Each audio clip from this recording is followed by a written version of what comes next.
There we go, Scott. What's How up, are you, big man? dog? How are you, brother? Fantastic. How are you keeping? I'm living, man. 2020 in New York is interesting, to say the least. I'm glad to see you, dude. Yeah, you too, man. It's been a while. The last time we connected was on your amazing podcast. So for those who haven't checked it out, please, if you're watching this live or on replay, go and check out Scott's amazing podcast, Causing the Effect. It's amazing. Appreciate that, man. Appreciate it. How's my man Finn doing? Oh, mate, Finn is doing so good. Him and I had a lads trip. So for those who don't know Finn, Finn's my 4-year-old boy. So Scott, him and I headed up to Wellington, which is the capital of New Zealand. We flew up there last Friday, had an amazing weekend at the museum, did the cable car, all that fun stuff. He is ripping around and loving life. Great, man. I'm glad to. Yeah, I was excited. I was like, you guys do it right. Father-son trip. You're just living, man. Life is too short. It's there to be lived. Now, tell me about your life. What's going on in your life right now? What would you like to chat about today? Yeah, man. So last time, I think, and thank you so much for plugging, Causing the Effect. Check that out. It's all good stuff. Just trying to kind of help people like all of us, right? Trying to push this good word forward. And the last time we spoke, I was kind of embarking on new things, right? So I have a day job, big finance stuff in the city. And now I'm full blown into comedy, doing that every night, ripping through and doing the podcast. So for me, it's, I know there's people doing a lot more stuff than me here, and I think I could do a better job of balancing it and just enjoying the process more, and I feel like that's been the issue. Putting the time in is one thing, but enjoying it and enjoying the process, being in the moment instead of worrying about the next thing has been the biggest issue for me. And it's just like, I feel like you're doing the right stuff, but without feeling that gratitude. And I just feel I've honestly been feeling a little numb lately because I'm so focused, and I feel like you lose part of the family, you lose part of how to be old school. So I wanted to talk to you a little bit about that, and I was like, who's better to talk to than James about something like this? So now, well, thank you for bringing it to the table. And Scott, I want to honor you for coming on live and sharing that with the general public as well, because that takes courage. So what you're doing is amazing, but you're splitting yourself across several different areas. And that is the life of an entrepreneur. I get it. I totally do. And that comes with its challenges. And the word balance itself is an interesting one. And I think there's this perception that we should have a perfectly balanced life. People literally talk about work-life balance, right? And it's got to be balanced. Well, I think for me, and I want to share this with you so you can just think of it and reframe it slightly, I think counterbalance is somewhat more appropriate. And when we're trying to balance, it means that we're actually, we're spending equal amount of time with family, in our career, with our side hustles, if we're doing those things, with our health and fitness. And that, as you know, is totally impossible. So I certainly feel it's more so about counterbalancing. So if you can reframe it and think, okay, this next 3 or 4 weeks, I've got to go wild on, it could be the comedy for you to stand up. It could be on the podcast. So, a few other things are going to have to go down my priority list. One thing I would encourage you to do, and after this, drop me a DM, Scott, and I'll send it to you. But I've got a thing. I do this once a month for myself. I do it with all my clients, my coaching clients as well. And it's a simple wheel of life. So this is an example one here, as you can see for Bob Jones. Oh, look at that. So this is about looking at all your different pillars. So health, mindset, intimate relationship, friends and family, and so on. So you give yourself a scale of 1 to 10, 1 being not so good, 10 being awesome. And then you create your wheel of life. Now that wheel there is totally out of alignment. That needs a wheel alignment. So the idea is to try and have a wheel of life that's flowing. And when you've got a more rounded wheel, then the car and the wheel can build momentum. But when it's out of alignment, then we start to feel a bit of overwhelm. We feel a bit of unbalance. So I'm going to send that to you afterwards to do. And I would just schedule it on the 1st of the month and say, how am I doing? Check in on life, check in on your relationships, check in on your wealth, check in on your mindset. So if you were thinking of counterbalancing, how does that apply to how you're feeling right now? Where are you feeling like, hey, I'm really struggling in this area. I'm overwhelmed in this area. And that's the hard part, right? Because it's like, what Tony Robbins says, where energy goes, focus flows. So it's like when I'm focusing on work, right, for example, it's going well. But then the podcast starts lacking, or you're not putting into the work for comedy. So it's like a balancing act that I don't really, I'm trying to base in the beginning of the week on Sundays. I've been kind of setting up my calendar for the week, and that gives me a little bit of ease and kind of shifting the belief that I feel like it is part of the story I tell myself, right? Is part to sound like a cool business guy from New York that, oh, I'm too busy. And just reframing that has helped me a little bit, just to be like, there is time. Just maybe save an hour, not eating lunch a day, or there's ways around it. But that's been like the one thing I made this week is like the story you tell yourself is important. And I think just waking up, because I always wake up in the morning, I'm like, oh my God, there's so much shit to do. And just that doesn't feel right. And I think that's a good start. It's like changing that up to be like, there is time in the day, and maybe I have to micromanage the calendar a little more. What are your thoughts about that, kind of planning out the week on Sundays? I know it's something that you preach a little bit. Yeah, totally. Well, look, the one thing that you said that I really picked up on is, waking up and say there's so much shit to get done. And sometimes just the language that we use to ourselves and the way we frame things can totally set us up for an amazing day, or it can set us up for an overwhelming day. So when you think of, oh, I've got so much shit to get done, when you frame it like that, it's like, well, that's not that exciting. If you were just to slightly shift the language and go, actually, today I get to do so much epicness. Today I have the opportunity to do X, Y, and Z. So I think just shifting your self-talk is going to be a game changer. Like, today I get to meditate. Today I get to serve my clients. Today I get to record a kick-ass podcast. And if I screw it up, that's okay, because there'll be another opportunity. So I think first things first, your morning self-talk can dictate the quality of your day. So that's huge. The next thing that I hear when I'm hearing you speak there is about priorities. And often when you're feeling like you can't get the shit done, is because there's conflicting priorities. And the one thing I think that's hard for people, parents, leaders, every human on the planet right now, is that there's so many high expectations on us to be great leaders, to be extremely healthy, to be amazing, perfect parents. There's so many goddamn expectations, and we can't be all of that and be perfect. So we have to have priorities. Yes, society wants all our priorities to be of equal substance. That's not possible. You've got to have things that are number 300 on your priority list. That might be clipping your toenails, right? There's got to be priorities. So if I was to ask you, what are your top 3 priorities this week?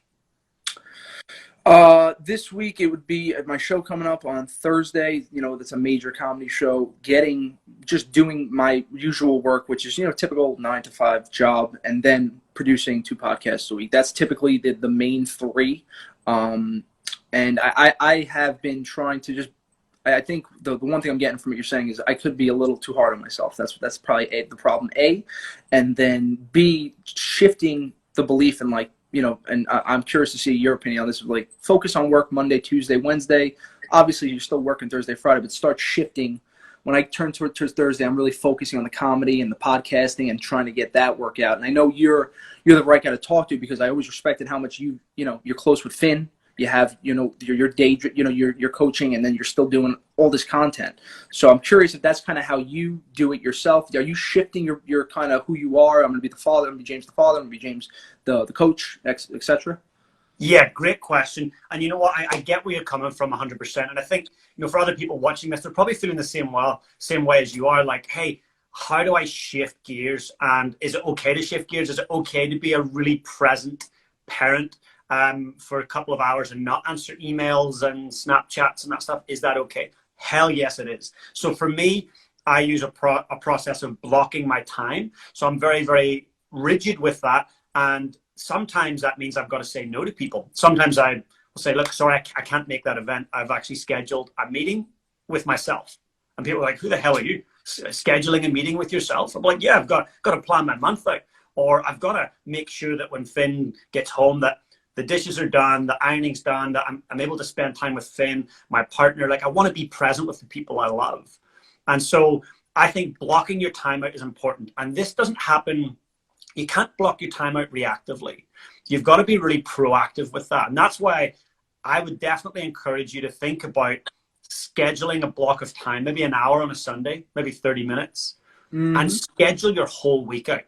And make sure that on Monday, you've got 3 micro priorities, 3 things on Monday that if you achieve those, you'd be delighted, and they'd take you one step closer to your annual goal, which might be a podcast around download numbers or your rating of your podcast. Have an overall overarching goal. But on the Monday, you're taking 3 micro steps towards those goals. Tuesday, same thing. But you need to block that time out. And if I was to see your calendar, and this is what I do with a lot of my coaching clients, I'll say, send me a screenshot of your iCal or your Google Cal. I want to see blocks of time, like 90-minute blocks. There's my email checking.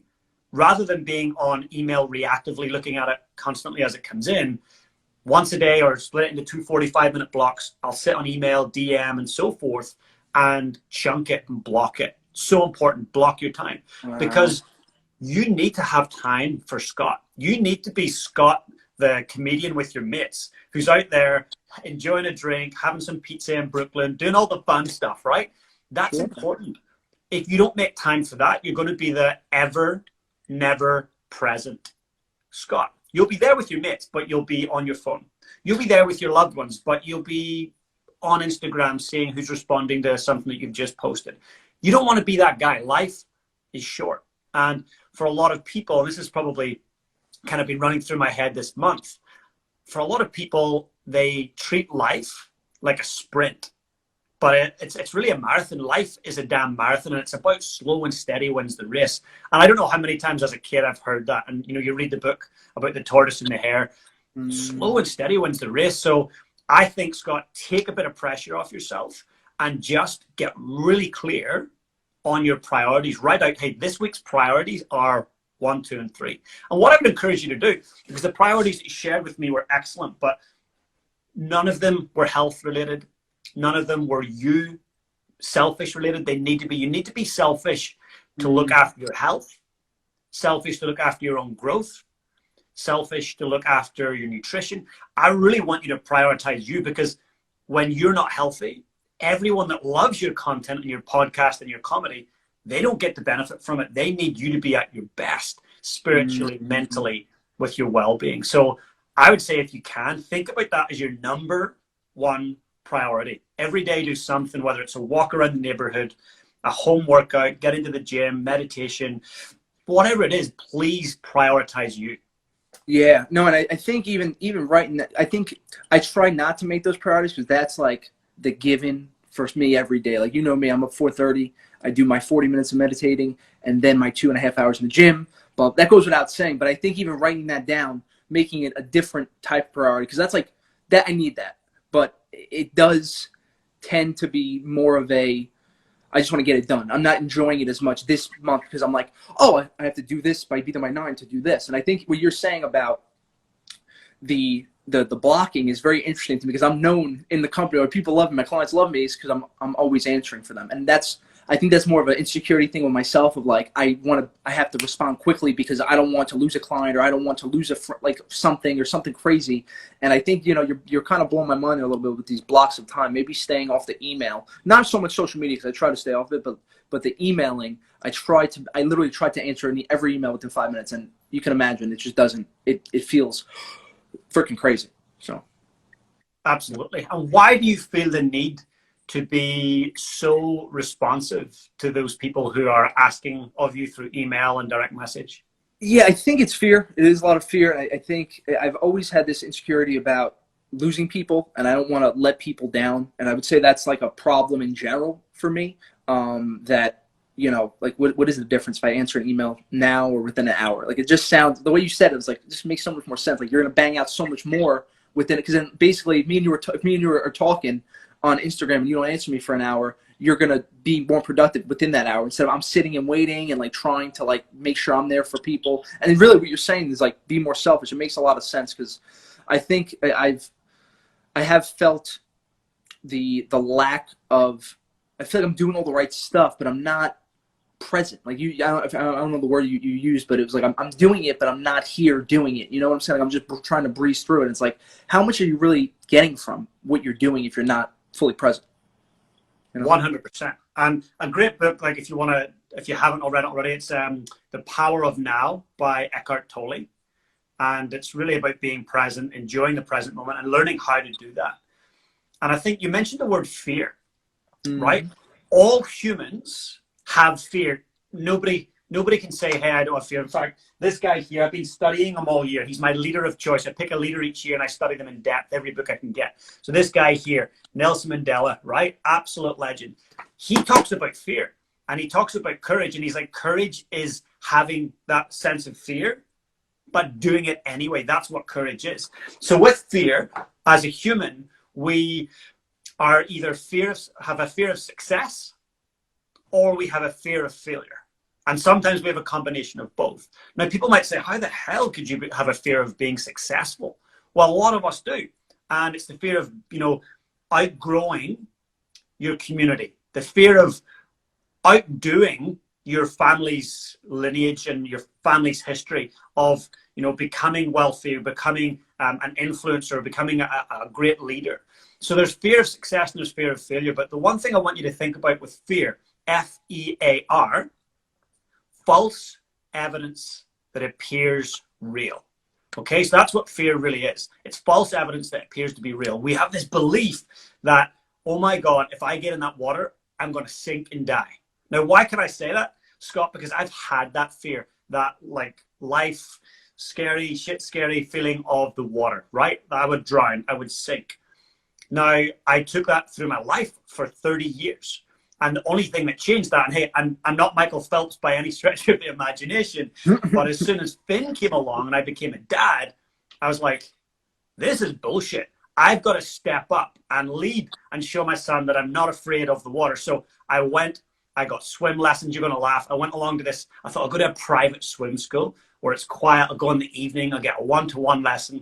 Did you? Really? Oh, hell yeah. I was 31 years old. I took my little bag with my swim gear. I got into my swim gear. I walk into this little private swim school, and it's like mums everywhere lined up watching all their 5- and 6-year-old kids getting taught to swim. And there's me walking in. I'm like, oh my God. First of all, I've got this fear of the water. Now I've got this self-conscious. I'm the only adult around. But you know what? Pushing through that fear and going, screw it. I've got to do it. I know why I have to do it. And now I can jump in the water. Now I can keep myself afloat. I can survive. And it was pushing through that false evidence that appeared to be real. I now know I can jump into deep water and actually float. Is there still a sense of like, oh God, what's going to happen? Yeah, that's there. But I actually have, the skill set now to do it. And I think with competence comes confidence. And you'll probably relate that to your comedy and your podcasting. The more competent you get at the skill set, the more confidence you build mentally and within. Exactly. And I think that, you get so focused on one fear. Like when we were talking a couple months, it was like the fear of stage fright. I was terrified to talk in front of people. And now I'm like, this is fucking nothing. Let me just go and rock it. But like you get comfortable with just doing one thing. And then like, I think the changing it up, like just that month, the wheel, I think is going to be really useful. So I really appreciate it because I think it's just changing, being able to handle the priorities. Really, it sounds like just changing your.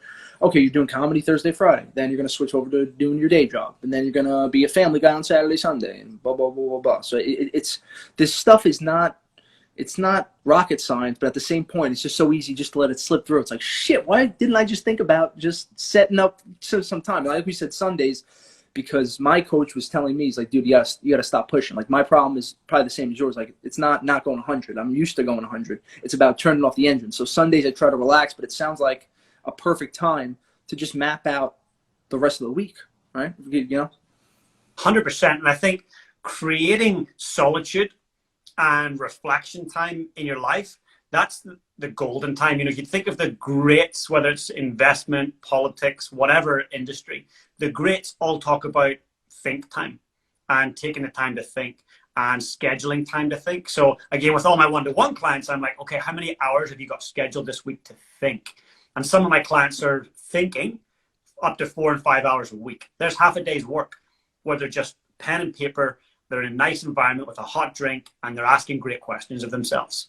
And that's the think time. That's where they come up with the big distinctions. That's where they're able to prioritize what's important in life. And so that's probably the one thing that I want to share with you is just please always take the time to prioritize your life. Think about what your true priorities are. That could be your one question each morning after you've meditated before you go to the gym. What's my number one priority today? And it could be the podcast. It could be the comedy club. It could be lifting a family member up or a friend who needs you at that point. But have one priority. If you complete that, if you get to the end of the day and you've had a success. And building on those micro successes will give you massive macro fulfillment. And that's what you want at the end of life, at the end of the month, at the end of the year. You want to feel fulfilled. And often because I know you're into the Tony Robbins stuff, is like success without fulfillment is the ultimate failure. And that's so true. Like if you're just so focused on the work, but you don't have the time to meditate, you don't have the time to go and hang out with buddies and have that beer, you don't have the time to jump on a plane and go check out a new culture, what's the point? This is a one-shot deal. Life is a one-shot deal.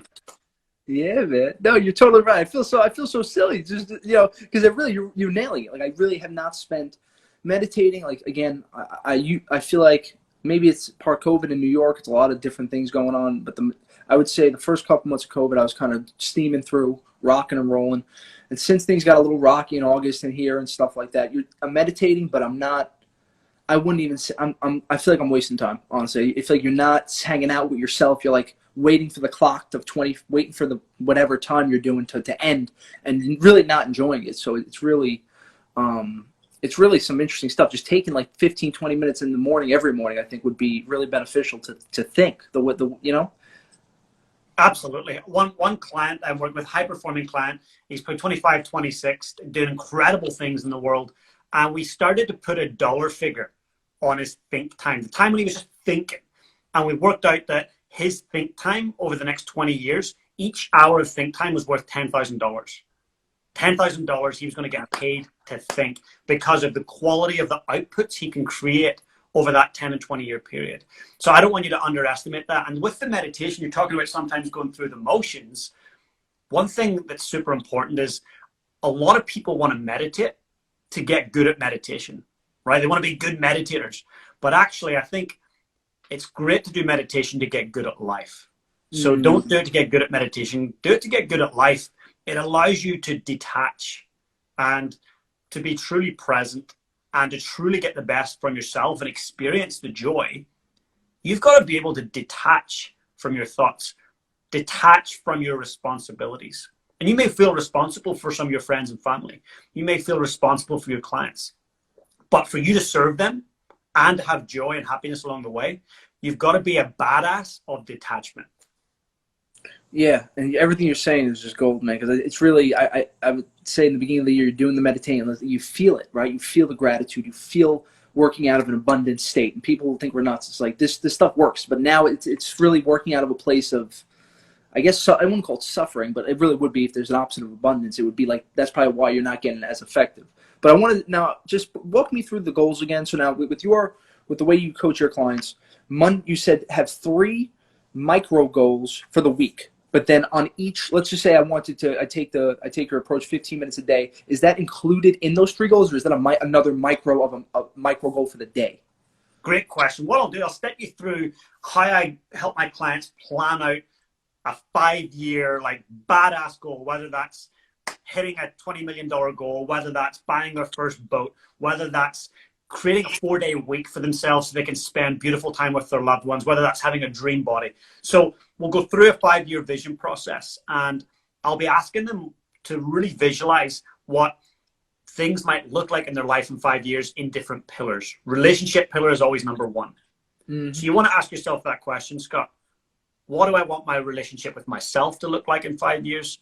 What do I want it to look like with a partner? What do I want it to look like with my mom, my dad, my siblings, my friends? Take some time to reflect upon who you're going to show up as a friend, who you're going to show up as a family member. Are you going to be burnt out, tired, and short-tempered? Or are you going to be an epic, kind of flowing person of joy for the people you love? Then go to your wealth pillar, your health pillar, and career pillar. All these different pillars that are important to you. You can come up with your own. But I've got 5 key pillars I get my clients to go through. They come up with their 5-year vision. Then we work back. Where are you going to be at 4 years? Where are you going to be at 3, 2, 1? Now we're at the business end of the conversation.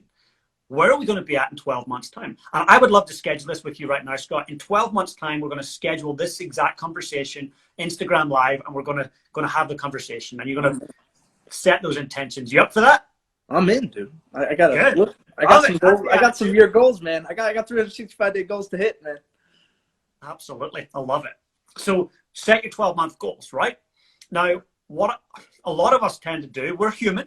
We tend to want to have a financial goal, a career goal, a health goal, a fitness goal, a creating goal, whether it's a book, a podcast, or whatever, a side hustle goal, a family goal, a travel goal, right? We come up with a ton of goals. That's exciting, but it's also bloody overwhelming. So what I want you to think about are, what are your top 3 goals for 2021? And truly take the time to write down everything you want, your bucket list of life. Write down what you want, and then think, what can I achieve in 1 year? And if some of them are 2 or 3 year goals, think, okay, could I take a little chunk and step towards that big badass goal? What can I achieve in 2021? And it must be a stretch. If you're setting goals that are not stretching you, you're not going to have the juice to keep following through when life gets tough. And if you can get through a year of life without adversity, hey, you're doing pretty damn good. Most of us don't get through a month of life without some challenges. Or a day. Yeah. So think about 3 outcomes. That's what I'd always encourage my clients, is 3 definitive outcomes. Try and make them balanced. So one might be career or wealth, one will be relationship, and one could be health. So think about what it might be. It could be a contribution goal. You're trying to help save the planet or help some kids that need your support. So 3 clear goals for the year. Then for each of those goals, take 5 minutes and go, why is it important? You know, some people will set a goal on New Year's Day and have no reason for setting it. They hear someone said, oh, I want to lose 6 kg. So they're like, oh, cool, I want to lose weight this year. That's someone else's goal. Think about why each goal is important. And if you can't give yourself 5 to 10 reasons why it's important, it's probably not important to do the goal at all. Move on and do something different. If you don't have enough juice and layers of purpose, move on, do something different, because you will be one of the 80% that gives up mid-February on your New Year's resolutions. So reasons are important, the why you're doing them. Next thing is reverse engineer each goal. Okay, by the end of 2021, I want to have reached X goal. Let's say it's, I want to have done 300 podcast episodes by the end of 2021. Pretty big goal. So by December 31st, 2021, I will have to have done 300 podcasts. By November, I'll have to have done X amount, and work back October, September. That way you've got a 1-pager that tells you January, I must have done 15 podcasts or 30, whatever it's going to be. And then that's your monthly map. So massive action plan. Each month, take 30 minutes, an hour at most, set up your massive action plan. Okay, what have I got to achieve this month? And you just go and look at your timeline for your podcast. Oh yeah, by January, it's 50 podcasts. Okay, so here's my map. I've got 50 podcasts, and then week 1, well, I'm going to have done 15 podcasts. Week 2, I have to be up to 30. Week 3, and just work through each week of the month. That is your template for the month. Put it up on your fridge, put it up on the mirror that you have to shave or you brush your teeth in. Have it sitting there and score off each week as you go. Then with your Sunday planning, or Monday if you want, all you got to do is look at your monthly map for each of your 3 goals and go, okay, week 1, I've got to achieve that. Okay, cool. Monday, I better crank out this. Tuesday, I better crank out that. And you fill in each aspect, one priority for each day to get you towards that weekly goal. What's happening here is you're setting up massive self-accountability. You're setting yourself up for success and giving yourself an unfair advantage over the world, over your competitors. Reason being, Scott, most people set a goal January 1st. They recheck in on that goal December 31st, 12 months later. For people who are high performers, they're checking in at least once a month. That gives you 12 times as many chances of succeeding and following through. For those who are like next level high performers, the platinum players of life, they're checking in each day. That gives them 365 times more of a chance of succeeding because they're following up each day. They're reminding the subconscious each day of what their true priorities are. If you were to do that and that alone for 2021, I will guarantee you your life will shift. I guarantee you, you will have outcomes that will blow your mind. If you can truly stick to that plan and truly be self-accountable, or have a great coach that can help you stay accountable to that when the life gets tough, you know, as it does. It always does. So that would be the method I would definitely encourage you to do. I use that method myself, and it's super, super effective. Yeah, no, it sounds, I really do. I understand the power of goals. You know, I remember in March I put, you know, wanted to do X. I wanted to perform my first show on stage by September 1st. And you hit it. There's something about writing it down that kind of clicks that reticular activating system. It's just like, okay, this is gonna be nice. So it's interesting, but I like the way, I think it sounds like what you're doing, and I'm interested to know with your clients. Are you going over it with them on a weekly basis, or is it a monthly basis? Because I think, you know, love my Tony Robbins coach, all that good stuff, but I think if there was more accountability, if I was, you know, I get lazy if somebody was checking in. I think there's a fine line with how to you know, let somebody kind of run with it and then check in. How do you go about that process on your end? Yeah, absolutely. Great question. So different clients have different packages and different levels of accountability. Some people, you know, say some of my clients are in the $150 million plus category, you know, they're in their mid 40s, mid 50s, fully financially free, financially retired, so to speak. They generally don't need a lot of accountability. Once a month, we're checking in on those things. But for other people, they're literally sending me a message each day with what they're doing each day, the goals that they're reaching, a selfie of them going to their gym session, sending me messages as they're updating when they're reaching big goals. Other clients, it's once a week in a session. It's maybe a couple times a month. But each month we go through different things, and we have a pattern. So we'll do a wheel of life every month. So that wheel of life I showed you, we get them to check in on that. We do a monthly reflection where I ask them deep reflective questions about what they've done this month, what they've learned this month, what went well, what didn't go well. And so they get a template all written up for them as to what went well, what didn't go well, what they need to do moving forward. So yeah, different people get different things, but accountability is everything. And a lot of us go, I'm cool. I keep myself accountable. You know, I can attest to that. It doesn't work. If you truly want to set ambitious goals and live a life on your terms that's ambitious and beautiful, you need someone, whether it's a mentor, a coach, a non-family member. Please don't get a family member to help keep you accountable. That will end in disaster. Exactly. Yeah, I agree. No, I agree. I like how you're it sounds like a nice, fun way to like check in and make sure, you know, it's not with those guys who are ultra, you know, winners that, you know, they just want to keep winning. And I think for me, I was just referring more to like, you know, on a podcast, you want to hit 1,000 views an episode. I don't want to, it's hard to go down that path because it's a little shallow, or it's a little, you know, you're worried about this or that. And I know take the massive action, you know, do certain steps to get where it would be. But when it comes to stuff like that, how would you coach somebody to grow a podcast? Without, I know you're not a podcast guy, but just to grow an audience or something of that level, how would you go about that process? Is it really just looking at the steps and then taking those steps that you'll see at Google how to do it, you know, sharing and all that stuff? Is it because I know you're very similar. It's very similar to share on Instagram, for example. So yeah, absolutely. Great question. So look, growing anything has the same success path. It doesn't matter if you're trying to grow a plant, if you're trying to grow an investment, if you're trying to grow a podcast or a following, it's always the same success path. And it's super important to look at vanity metrics and be like, screw that. Because if you're doing it for the vanity, the likes, the love, that's bullshit. I mean, you're trying to build up likes. What does that mean? It means nothing. It means someone has double clicked as they're in a little daze just scrolling through. It means nothing. It's the true value that you're trying to bring. And I think the word that comes to mind is be prolific. Be so prolific in your industry. Show up. Causing the effect, cause the effect. You know, be there constantly and show up when you don't feel like showing up. Tell people, I don't feel like showing up today, but I am. And relate to who they are. I think when people can relate to you and be like, shit, he's having a tough day.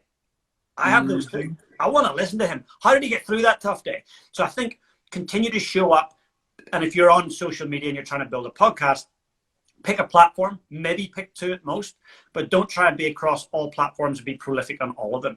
Get prolific in 1 or 2 platforms and just deliver value. Your 1,000 views an episode will come if you are delivering value, if you're showing up, if you're networking, connecting with great people That's going to happen. In fact, it'll probably be 10,000 downloads. It'll probably be 100,000.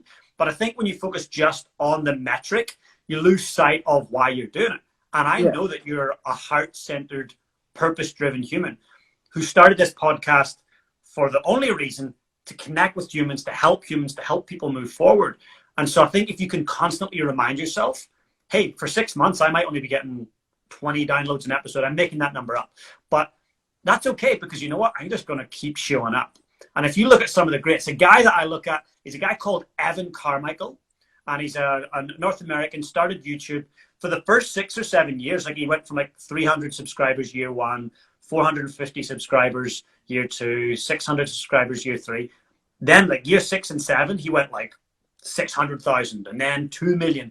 And it kept on growing, but he just kept showing up. And I think when life gets tough, and it does for us all, for those who say, oh, my life's freaking perfect, every area, bullshit, right? Life gets tough, but just keep showing up. And I say this, coaching, so life coaching, executive coaching works every single time, as long as the client shows up in their own life. Wow, that's well said. Yeah, and it's funny, again, like in the beginning of the podcast, first 4 or 5 months, this stuff didn't go through my brain. As you know, you get into like your little slump or whatever, like you're comparing yourself. As I'm very much like exactly like you were saying, I'm a guy, I want everybody to do well. But you know, when you're in a slump and you see the comedian before you crush it, you're like, go tell this guy to get the hell out of here. You know, it's just like, I don't want to feel that way, but I do. And you start looking at the podcast, you know, it's like I think we know the answer to this one. It's just like where you put your energy, where you think about those thoughts. And that's why it's like a vicious circle with me. So I think it's really about starting. I really like what you said about starting the day off right. And I'm definitely going to take you up on, after my meditation, making sure I'm in the moment, but just taking that 10, 15 minutes, like, what are we going to do today, Scott? What are we going to focus on? You know, because I know when you came on, it made me put relationships into a different view category, because I think I just take those for granted because there's a lot of people in my life, and it's like, you know, this stuff is it's just really eye-opening, you know? That's beautiful. I'm really glad. And I think, you know, the quality of your relationships will definitely correlate to the quality of your life. That goes without saying. So I think as you're traversing through it, think about your friendships, your loved ones. And, you know, if you have kids one day as well, same thing. The quality of those relationships will really determine the quality of your life. And one last question, actually, just before we finish up. If we were to fast forward 12 months, which we'll connect in 12 months, we'll do this. And you said to me, James, I've had the most badass, epic year. What would need to happen in the next 12 months for you to say that to me with that kind of energy and language? It would be, I would say the long-term goal for me is to be a paid regular comedian at some point, you know, just to, you know, this stuff, I'm not doing it for the money, but that's a certain level that you hit. That's, you know, I look at it like I'm a real artist with everything I do, but this, to be respected by your peers, and then to be at that level where in New York, and probably one of the two hottest spots between this and LA, to be a paid regular somewhere, and just to have enough skill to be like, okay, this guy's, you know, I've never done a craft like this where it's going to be a lot of delayed gratification, and you're going to have to put this time into sucking to really make it explode. And that would just make, I think the fulfillment is going to be phenomenal. So how hard are you willing to work to achieve that outcome in 12 months? Whatever it takes, you know, I'm committed, and I'm telling you, dude, when you do these in the beginning, it is rough. You're doing open mics with a bunch of guys who don't want you to do well, and you're just bombing half the time. It's fun, and, you know, you learn, you know, my first bomb was last week, and I was happy at how well I took it. I was like, all right, because usually I would be like, oh, I'm never going to do this, but it's like, this is part of the process, the path. I'm doing it regardless, no matter. And I think the other point of what is so important to me is, like, everything in my life, I've always started off maybe a little ahead. I'm a little slick, I'm a little smart. Here, I'm starting off behind. My stage fright's there. You don't feel comfortable. So it's like, I really have earned this to like the highest degree. And it's the biggest fear of my life. And I'm like just slowly overcoming it. Beautiful. You're dancing with your fear. And I think, you know, that is amazing. And I acknowledge you for that, to get on stage and dance with your fear. That's everything. And you're a big gym guy. You do 2.5 hours a day. You know the saying, repetition builds the muscle. Repetition builds the competence. And then obviously builds the confidence. So if you look at becoming epic as a comedian, you got to be thinking about the famous 10,000 hour rule. As a 9-year-old, 10-year-old, I heard about this rule, and I was drumming at the time. And I thought, I want to be the world's best drummer. I want to win a world championship.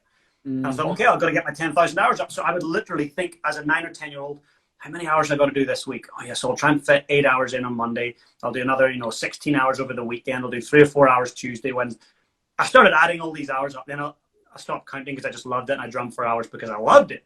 But what I would encourage you to do is think about each day, how many hours or minutes do you have scheduled to the craft of comedy? How many hours a day are you watching the best comedians, writing what they're doing, how they're doing it, their body language? They will be leaving you clues. Some of the best comedians have the same structure. They have the same body language. Please study that every day. Please build that muscle every single day. That's going to be a game changer. Yeah, man. And then repping it out is we're trying to figure out. It's good to have. I never had people on the same page with me. So a couple of guys and I were trying to figure out how to perform. You want to average once a day. So figure 4 or 5 times on a Sunday, once or twice on Thursday. So trying to get to that 7 times a week, that's the goal for this grind. I call it I'm on the grind now because this is like just putting in those hours. Good. Grind hard, man. Yeah. And I'm going to ask you, how many times do you do a live comedy session on Instagram Live? Not yet. Would you be up for it? I may have to give it a shot. It's the Zoom open mics they're tough, man. They're tough without hearing the thing because it's like this is the only craft that you really need to feel that camaraderie with the audience. And that's the hardest part of it, right? It's like talking, you're having an intimate conversation with a group of people, But I'll take you up on that too. I'll try it. Once I'm skilled, I'm trying, man. Build that muscle. And if you think about it, when you're live with an audience and they're not responding and they're like, God, this guy, who's he? And you can feel that distance. Yep. That's damn hard. If you were to do an Instagram Live, you will feel no response. So you're going to learn to get numb to a response. You're not doing it for the response. You're doing it to put the energy out there. So if you show up Instagram Live, you are vulnerable as massive vulnerability, right? It's a huge thing to step up and do it. But you're building the damn muscle. So if you schedule 1 10-minute slot a week, or if you're totally going to go crazy and be badass, 1 10-minute slot a day, you turn it on and you pretend there's 10,000 people there watching you on a stadium. That's going to be a game changer for your mindset. For sure. Dude, you're filled with all these tricks, James. Jesus, man. I can't believe I waited so long to talk to you again. I'm like, I could have been getting this knowledge sooner. Yeah. This is gold, mate. So good to connect with you. And I'm passionate about what you do. And as we wrap it up, I want to encourage everyone who's tuned in late or who's watching this on replay, please go and check out Scott's podcast. It's a top 25. Is it top 25 mindset podcast? Yes, we're in it. We did it. Top 25 mindset. And seriously, everybody listening, I deal a lot. I've spoken a lot with a lot of people. And James, the way, besides your education, that you know your stuff, but like it feels really right that what you're doing and it feels genuine. I really appreciate, because I can just tell you're not a bullshit artist, and it's just it really means a lot because there's a lot of people who could try to be BSers on here. So all the work you do, and I love it. And Finn is one lucky kid, man. If you guys ever want to adopt a 30-year-old Brooklyn kid, I'm here. So. Come on over. I'm definitely gonna come visit you though. That goes without saying. Please do. I'll be at the airport to pick you up. You come and say hello. Love it, man. Thank you so much. Good stuff. Well, thank you so much. Causing the Effect podcast is where you guys want to head to check out the most amazing podcast. And thank you all for tuning in to Life on Purpose Weekly. Thank you, guys. Take care, brother. We'll see you soon. Glad to do. Bye-bye. Hey, guys, if you enjoyed the content today, please smash that subscribe button below. And if you want to become part of my community, I've got an amazing free Facebook group. Please come and join us. The link is in the description below. And also, if you've got any questions about today's session, I'd love to know. Just comment below and I'll be sure to get back to you guys. Have the most amazing day.